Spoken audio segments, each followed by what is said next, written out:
আসসালামু আলাইকুম রহমতুল্লাহ।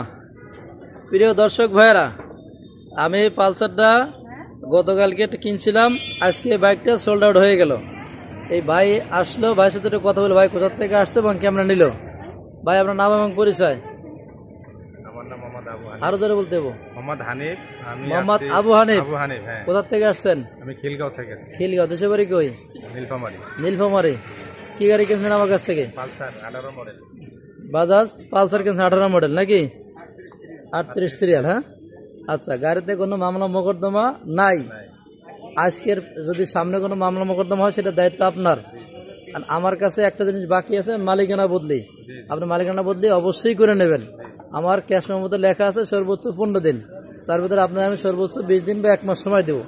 তারপরে আমি কোনো দায়িত্ব নিতে পারবো না। মালিকানা অবশ্যই করে নেবেন, ঠিক আছে ভাইজান?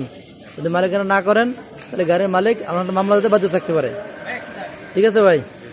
জি দর্শক ভাইরা, সব কথাগুলো অবশ্যই আপনারা শোনেন, দেখেন যে আমি প্রত্যেকটা গাড়ি কন্ডিশন রিভিউ দেই, আবার সেল আপডেট দেই এবং মালিকানা বাধ্যতামূলক। তামিম বাইক গ্যালারি গাড়ি সেকেন্ড হ্যান্ড গাড়ি দুটো কাজ কাম থাকতে পারে, তবে কাগজ নিয়ে কোনো ঝামেলার গাড়ি তামিম বাইক গ্যালারি কেনে না এবং কারোর কাছে বিক্রিও করে না, ঠিক আছে দর্শক ভাইরা? আজকে মতো আসসালামু আলাইকুম।